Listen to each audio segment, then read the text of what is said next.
I'm Gary Anthony Ramsay with your Hour News Now Rewind. Stories making headlines for the week ending November 13th, 2010.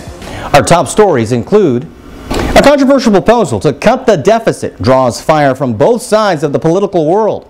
The president's trip to Asia yields little political or economic results. A political fight brews for the top minority Democratic spots in the House of Representatives. Cholera spreads to Haiti's capital and continues to take lives. Tyler Perry's Colored Girls gets cheers and jeers. Our top story. A bipartisan commission put together by the president makes dramatic recommendations for cutting the deficit. The panel's suggestions are so stark, they're drawing criticism from Democrats and Republicans alike. The commission, headed by former Clinton White House Chief of Staff Erskine Bowles and retired Republican Wyoming Senator Alan Simpson, made several suggestions for eliminating the nation's $1.3 trillion deficit, including raising the Social Security retirement age to 69 while reducing scheduled benefit increases, slashing the Pentagon's budget by $100 billion, cutting farm subsidies, eliminating earmarks, eliminating child tax credits, the mortgage interest deduction and the earned income tax credit, and increasing the federal tax on gasoline by 15 cents per gallon. Current Speaker Nancy Pelosi said, quote, "This proposal is simply unacceptable.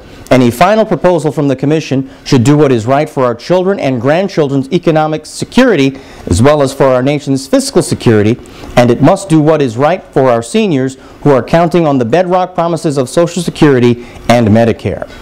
Republicans have largely rejected any notion of raising taxes of any kind, but have been cautious about commenting on the list of recommendations.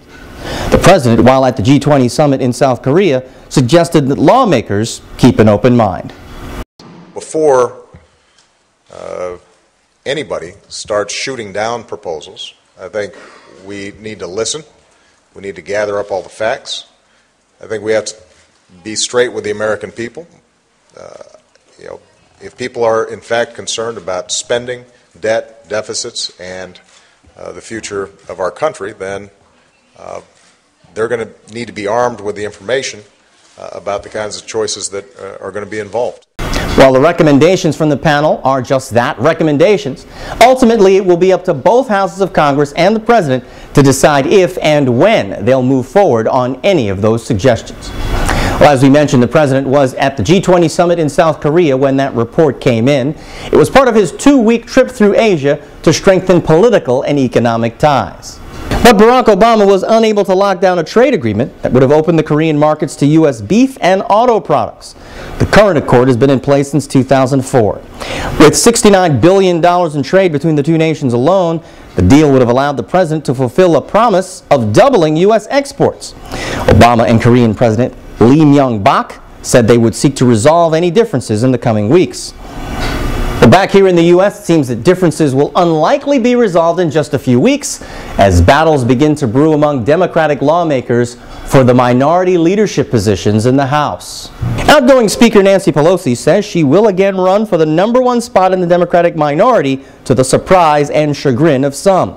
But the battle to watch will be for the job of Minority Whip. That will pit current House Majority Leader Steny Hoyer against Representative James Clyburn. Clyburn has received the endorsement of the Congressional Black Caucus, which has said the Democratic leadership needs more diversity. Well, the other big battle brewing on Capitol Hill could affect your tax refund, if you get a refund at all, as now Congress has to deal with those expiring Bush tax cuts. Question now, after the election, is whether the White House will cave or compromise on continuing the tax cuts for the wealthy. Chief of Staff David Axelrod was playing a statement tennis match this week.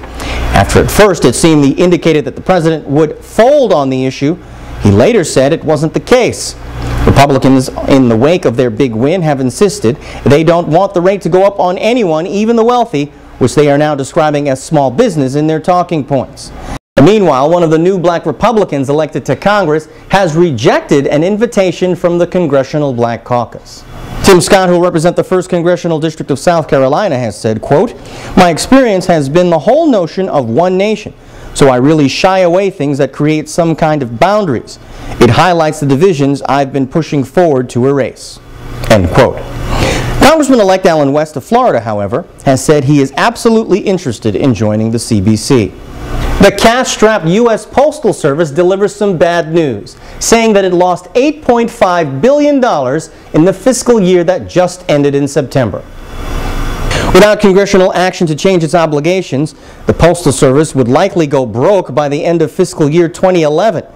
Letter carriers delivered 170.6 billion pieces of mail in 2010, a drop of 6 billion pieces from the previous year. The Postal Service also announced that it plans to deplete its $15 billion line of credit with the U.S. Treasury by borrowing the remaining $3.5 billion that's available. Though the Postal Service does not use taxpayer funding, it has tapped the credit line since the early 1990s.